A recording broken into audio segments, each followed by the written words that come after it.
And now let's see how these words are used on Youglish in authentic text. Have to sacrifice their dreams in order to appease the standard. They have to sacrifice their dreams in order to ensure that motherhood takes precedence over all else. And I'm not... By the belated arrival of a small French force.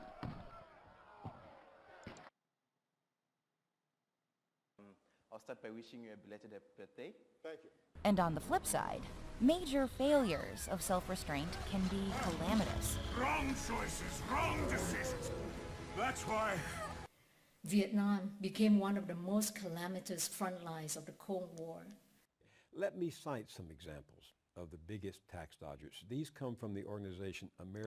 So you would have to write the sentence incorrectly as you did. You'd have to cite the rule of grammar that you broke. And then a conventional classroom is like a school bus where all the students log in, they just get on, and the teacher is like the bus driver, and it drives from point A to point B, and you can make sure that all the students get there.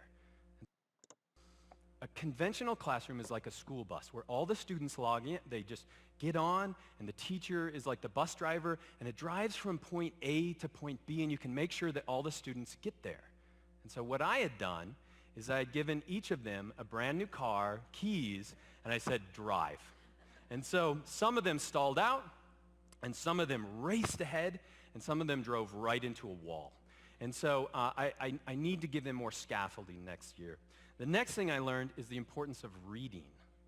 Kids struggled with reading when you make your class independent. And I should have seen this coming because it's the biggest indicator of success. And I think the reason I didn't see it coming is that I had never stopped talking, because that's what good teachers do. We read the book, and then we come up with really good examples, and then we present it in a dynamic way, and the kids can just sit there, and then they can learn it. Why would they want to read the book? We read it for them. And so when I force them to read the book, a lot of them struggled, and we've had to work with that.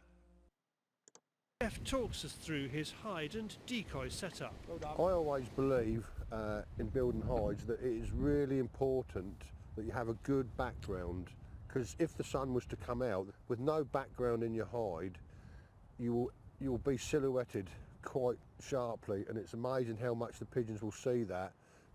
You know, you think you're well covered behind the net, but they'll see the movement because you've got nothing behind you. It should not take 10 years to get approved. It's like a decoy. America built the Golden Gate Bridge in just 4 years and the Hoover Dam in 5 years.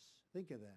That we hardly delve into in order to give it the space to thrive and to flourish. Allow me now to talk about my experience teaching creative writing here in Libya. Not only did mass violence ensue, but the country turned from an agricultural exporter into an importer. Not only did mass violence ensue, but the country turned from an agricultural exporter into an importer, gaining an unemployment rate of 94%. That's when The Medal of Honor is presented for gallantry on the battlefield. But today we also recognize Kyle Carpenter for his valor since. Environment where older generations can impart some of that wisdom to young people and hopefully reverse mentor. And here we come to the end of today's lesson. Today we've practiced the first 10 words in Unit 11. We learned about their meanings, part of speech, and how to use them into meaningful sentences. Assalamu alaikum wa rahmatullahi wa barakatuh.